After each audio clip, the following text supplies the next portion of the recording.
Welcome to Content with Character, the weekly podcast that'll give you the momentum you need to create content with more ease, clarity, and laughter. I'm your host, content copywriter Emily Aborn, and I'm all about unconventional marketing approaches. I believe in your big ideas, and I'm excited to help you share them in a way that's distinctly you. Hello. Is the holiday spirit upon you yet? It's a little delayed for me. I'm not going to lie, but it will probably arrive next week. I'm sure it'll be here.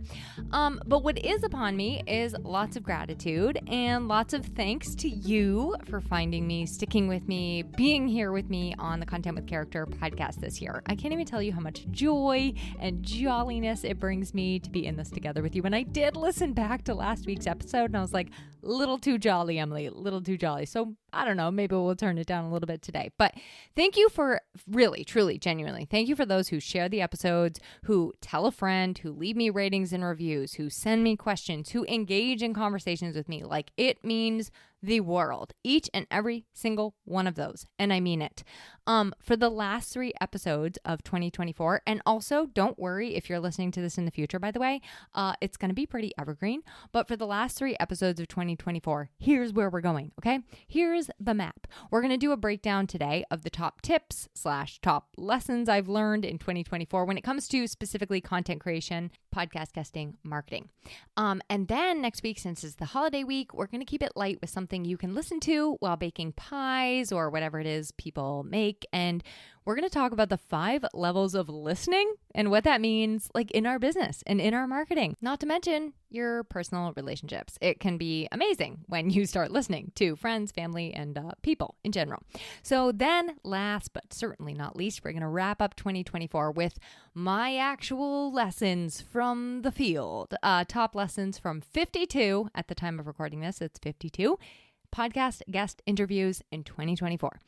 Today, let's stick to the lessons learned in content and marketing, and more importantly, how those apply to you and your marketing in 2025 and beyond. Okay, and for those of you who are new here, I promise I'm not always this silly. I mean, sometimes it's worse, honestly. But if we're still getting to know each other, or if you're new here, I'm Emily Aborn. I'm a copywriter, content marketing consultant, and podcaster, obviously. I'm all about helping businesses not just find their voice, but really define it and make their own unique imprint on the lives of the people that they help. So if that's like, I don't know what that means and I'd like to know more, you can connect and always learn more by visiting out my website, emilyaborn.com. And also all the links are always at all times in the show notes. I love hearing from you, so do not be shy. Do not be shy. Okay, let's dive into the lessons and glean tips from said lessons of 2024. First, I need to paint a picture for you of what I went into the year focusing on. I need to set the scene. My word for 2024 was, yes, I choose a word of the year. My word for 2024 was reciprocity. Reciprocity is a situation or relationship in which people or groups agree to do something similar for each other, and or there is some sort of equal exchange. Now, that's kind of a complicated definition. It did come from the dictionary after all. The definition for me is basically I'm not giving and giving and giving and giving when it's never reciprocated, or when it's one-sided or underappreciated or overlooked, or it's just in general not a win-win for both of us. Now, or all of us, I should say. What this meant for me going into the year was that I had to look at the spaces I was in, whether it was friendships or organizations, things I was maybe taking on in my marketing or just connecting with other people, and really ensuring that it was beneficial mutually in some way. And as I've said before on this show, that does not always mean monetary ROI. It also means joy. It means respect. It means reciprocated kindness and love and appreciation. And sometimes it's just a vibe. You know what I mean? So in choosing that as my word, I also set out with 3 key areas of focus for my business in 2024. Copywriting and writing business, that's like always going to be my number 1. Podcasting, which means being a better host for you also being a guest, which we're going to get into in that last episode in the year. And then my third focus was really connecting more with my husband, my family, my friends. Those are not in order. I would say that my family and my relationships are top, but that's just the order I'm sharing them in because it is a business-related podcast after all. Everything I said yay or nay to, the goal was that it had to go into one of those three areas. It had to benefit one of those three areas of my life. And I see all of those as relationships. So it just had to be beneficial for those three relationships overall. More granularly in the space of quote unquote marketing, I really wanted to focus on my podcast. And that was not just creating content, but also repurposing it in multiple ways. And I'm going to give you a specific example here. And I promise I'm going to make this all relate to you, so hang in there with me. But for example, at the start, one of my ideas for repurposing was that I was going to take every podcast episode that I did and turn it into reels and also a LinkedIn article and just go a little bit heavy on both of those things. And part of it was to save me time and energy and just repurposing things that I already had. And the other thing was I really wanted it to help increase the ears that I got on my podcast. So it was a little bit related to that too. But for that, mostly I just kind of focused on the podcast guesting piece, which I'll tell you about in another episode. So for copywriting, I really was working on improving my skills, finding reciprocal clients who value what I'm doing and I loved working with them, sharing my copywriting knowledge with more folks through this podcast and guesting and speaking opportunities in mutually beneficial settings.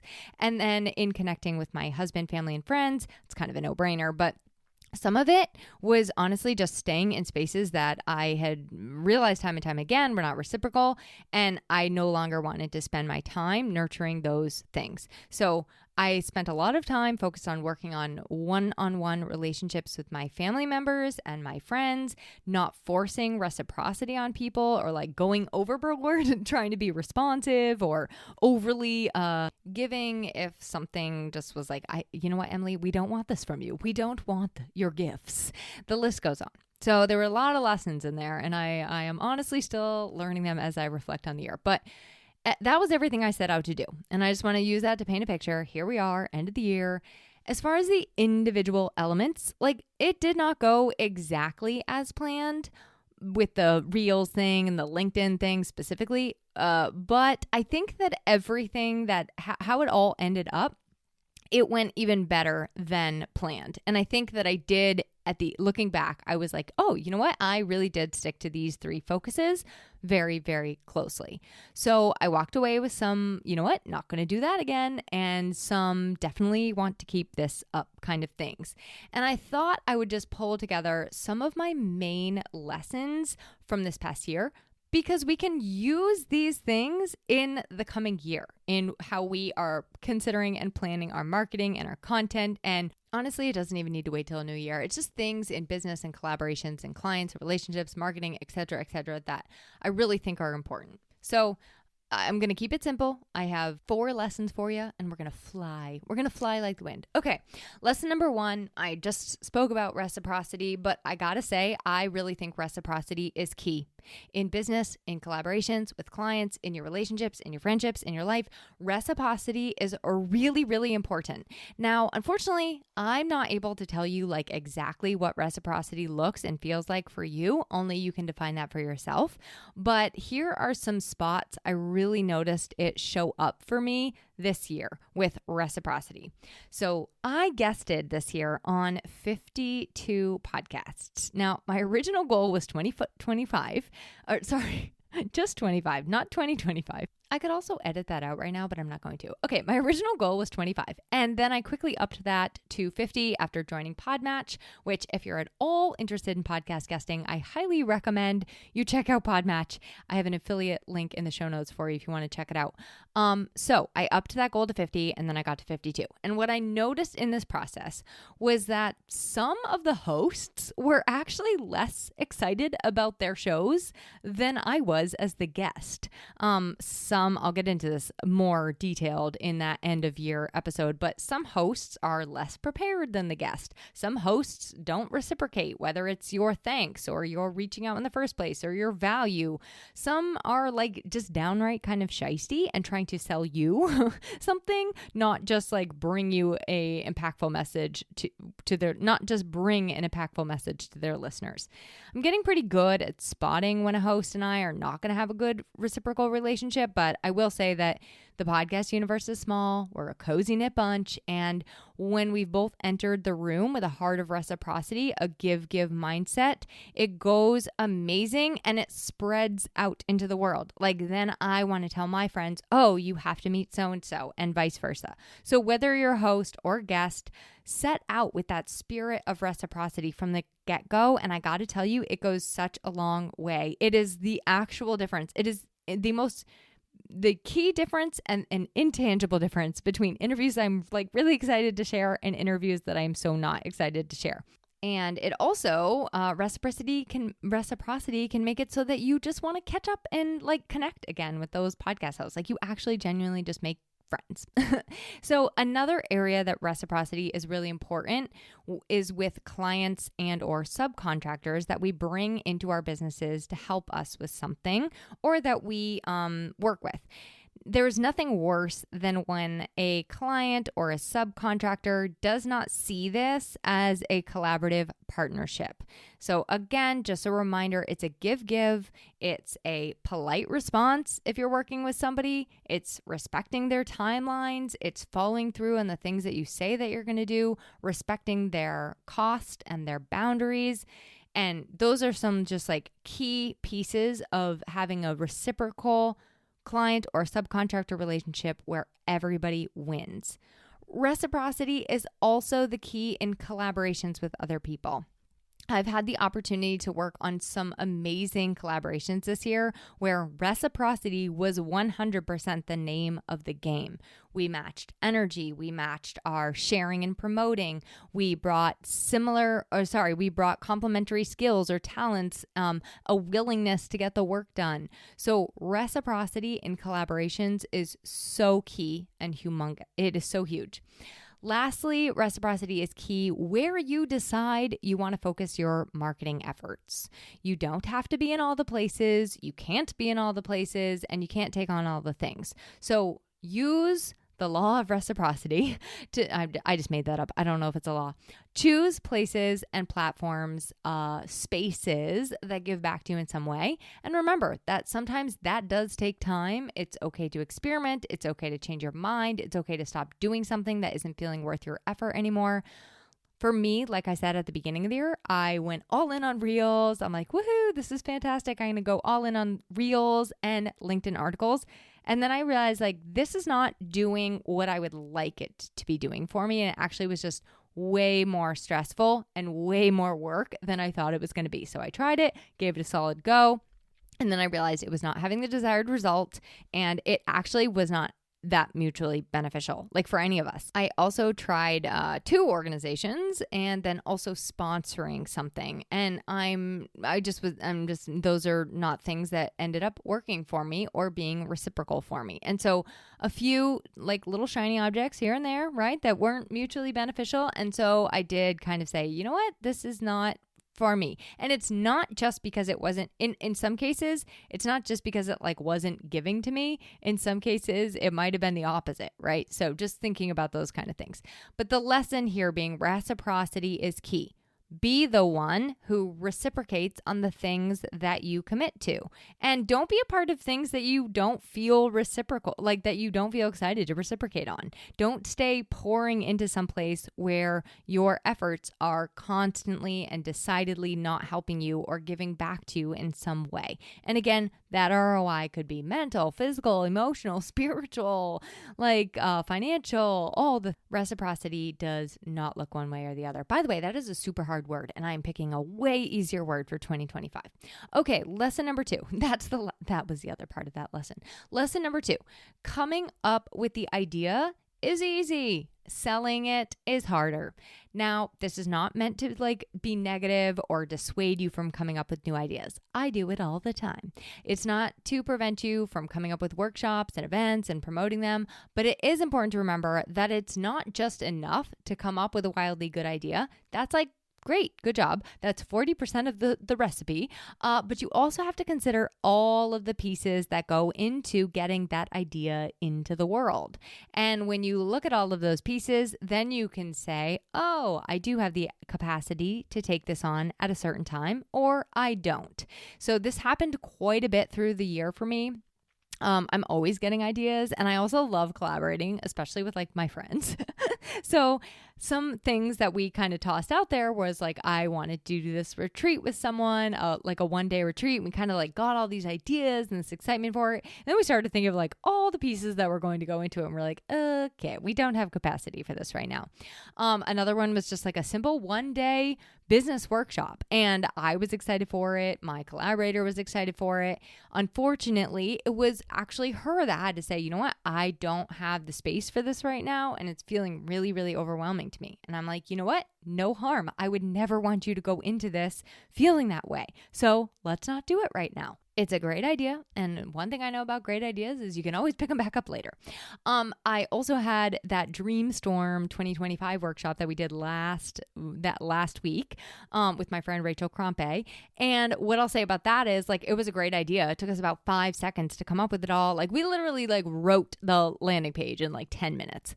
But it's a lot harder to promote your idea, especially with the short runway that we had, especially in the busy season, with all the holidays. It was hard, but we did get we got a fantastic, cozy group. But it's just a reminder to me that coming up with a great idea is super easy, and actually putting that idea out into the world and getting people to take action on it, it tends to be a little bit harder. And you have to make sure that when you're saying yes to these things, you have capacity to do that. I even was thinking about a workshop, a simple workshop. For me, a workshop is not just I show up and speak, right? When I do a workshop, I go and I create workbooks and I create slides in some instances and I map it out and I take a lot of time. So it might take me 4 hours before I've even shown up to the workshop to prep for the workshop. So I have to think about that. And then also, am I responsible for helping to promote the workshop? Do I have to include this in my marketing, in my emails? Who's doing the graphics? All of those kind of things are things you have to factor in. Taking on new clients, adding new products or services, adding on new platforms, even if you're ready to do a website, you just have to know what you're kind of in for, or starting a podcast, or even creating a lead magnet or an opt-in.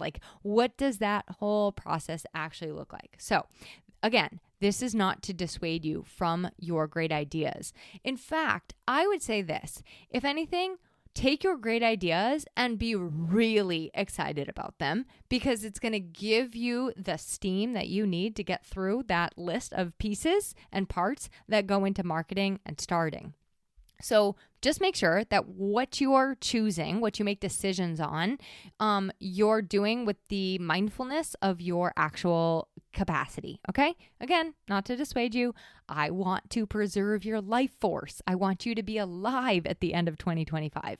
And after not always having my own back in life, I've got yours. Okay? All right. Lesson number 3. This one is going to be content marketing specific. And it's just kind of a smorgasbord, if you will. I told you, I'm so sorry. I'm very silly. And also, I had to edit out a giant part where I just kept laughing, saying smorgasbord. Okay, like I said, this is going to be content marketing specific lessons. One of my big focuses this year, as I previously said at the beginning of the episode, was copywriting, improving my copywriting skills, just getting better and better and better at what I do. And I've invested a lot of time and money and learning what works and what doesn't work in the world of copy, SEO, content marketing, all the places. I can honestly tell you that there is no one easy solution. There's no secret sauce. There's no instant tip. There's tried and true. There's consistency. There's ongoing practice. There's willingness to, once in a while, step outside the box and experiment. And those are just some of the themes that, I don't know, they just keep being more and more and more relevant year in and year out, because the longer we're on this content marketing roller coaster ride, the more there is just no one right answer. So tip number 1 is that it's more okay than ever to be conversational. This is not writing or podcasting for your high school English teacher anymore. Websites, social media, emails. You're allowed to just write and share like how you actually speak. I mean, you can clean it up a little, obviously. You can do whatever you want. But you're only ever speaking to one person at a time. So just be conversational, be yourself. And you hear me do that on this podcast. Like I probably would be talking to you the exact same way if you were in my office right now with me. Number 2, know thyself and know thy buyers. All of this marketing stuff, content creation, it is nothing more than a conversation. It is nothing more than a bridge. You are just connecting yourself to other people. And to do that effectively, you have to know where they are coming from. You have to know where they're starting, and you have to know and speak to as much as them as you do about yourself. So know them and know thyself. And then that can guide you in what you want to share moving forward.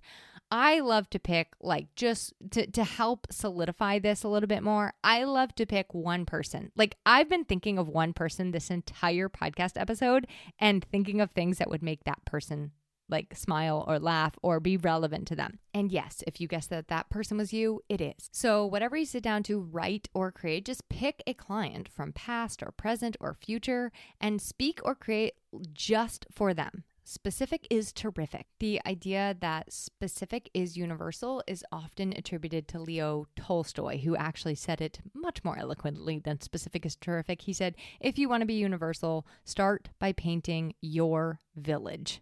This concept suggests that the more specific we are in our storytelling and what we're sharing, the more relatable it becomes to people because they see those universal truths and emotions in the details, in the specificity. So that's kind of a reminder to us all. Know thyself, know thy buyers, and speak to them conversationally and specifically. Intentional content is better than more content. I know I pretty much say this all the time, but I'm not doing a very good job of this in this episode. I'm trying to make too many points at once. So don't be like me in this instant, but do be more intentional with the things that you're creating. Stick to one question at hand, one point at hand, the kind of like big overarching, but why though? I guess we have a big but why though for this episode. It's really to help us do better with our marketing and content in the new year. But same goes for not being in all the places and doing all the things. So making whatever you choose for where you share your content be more intentional rather than just like more. Using storytelling is still cool. I don't think it's ever not going to be cool. So storytelling could come in the form of client stories. If you want to lean more into stories in the coming year, let's do this together because I'm really leaning more into stories this coming year. I'm kind of working to build out a lot of my case studies and portfolio pages on my website, and I want to be able to like share those in other ways as well. So stories are awesome, and stories are a great way to share content. You can tell stories of your everyday life. You can tell stories of your clients. You can tell behind the scenes stories. Stories. They're alive and well. Last but not least, follow your curiosity when it comes to content and marketing. So what makes you excited is usually the thing that somebody else is most excited to read, learn, listen to, or understand. So don't be afraid to just like follow the things that are really, really exciting and energizing for you, whether it be platforms or the topics that you talk about. And then don't be afraid to change that plan. Like if it's not doing it for you anymore, if you've given it a sufficient amount of time, if you've given it a fair shake, don't be afraid to change the plan. Plot twist. That was the other theme of my 2024. Okay, last tip. Last lesson, I guess, as you head into your new year. I was recently sharing with some friends that I've gotten a lot better this year at asking for what I want. I've gotten better at reaching out and not always just waiting for things to come to me or for things to happen on their own. So specifically, this has come for me in pitching myself to be on podcasts or asking to be a speaker at things or answering people when they ask, like, how can they help me? That's a big one for me. That is a big one for me. I used to say like, oh, I'm good. So asking for what you need to be accommodated, whether it be like getting a first meeting with somebody, asking for your worth, asking for somebody to help you make a connection, circling back and reminding a client that that window of opportunity is closing because you're actually booking 2 months out. And if they do want to secure the project date, they got to get moving. That was a little specific, I know. But even creating a post or a podcast or an email, remember, it is okay to ask people to take action in some way. Like, you are running a business. You are not just offering a free service here. So you can ask. And it actually, I think people kind of want you to ask because then they know what you actually do and how they can help and how they can direct other people to get a hold of you and your services and what you're offering. And asking for what you need or what you want, it doesn't really take any confidence. Trust me, I still don't have any of that. But it does take courage. So you do need to take a courageous, bold action step. But here's what I find. One bold step almost always leads to another, and then another, and then another. And then suddenly it's like, oh, this step is not so bold. It just gets easier and easier. And then in hindsight, that's where you look back and you say, oh, I actually do have the confidence because I've gone through this experience many, many times. So if that hits for you, may this be the year that you ask and you receive all that you wish for and hope for in your business, your relationships, your health, and beyond. So to sum up all these lessons and wrap them up in a little bow, real simple, reciprocity is key. Be both a reciprocator and one who does not stay when it is not reciprocated. Number 2, coming up with ideas is really, really easy. Coming up with great ideas is really, really easy. Selling them, getting them out there into the world, a little bit harder. Number 3, know both yourself and them in your content. Know your buyer. This means also being really real and genuine and specific and speaking in your content and your marketing to people where they are coming from, where they are at. And lastly, I'm not going to tell you to not be afraid, but I'm going to tell you, even if you are afraid, even if you don't have the confidence that you really, really want, you can go ahead and take a courageous, bold action step, even without confidence, and make the ask. Ask for what you want. Ask for what you need. Ask for the things that are going to move that needle in your business. Okay, and I will chat with you next week. We're going to talk about the levels of listening and what that means for us in our businesses. Thanks for listening to this week's episode of Content with Character. If you loved the episode, please make sure to subscribe to the podcast, rate, review, and share it with someone else you know it could help.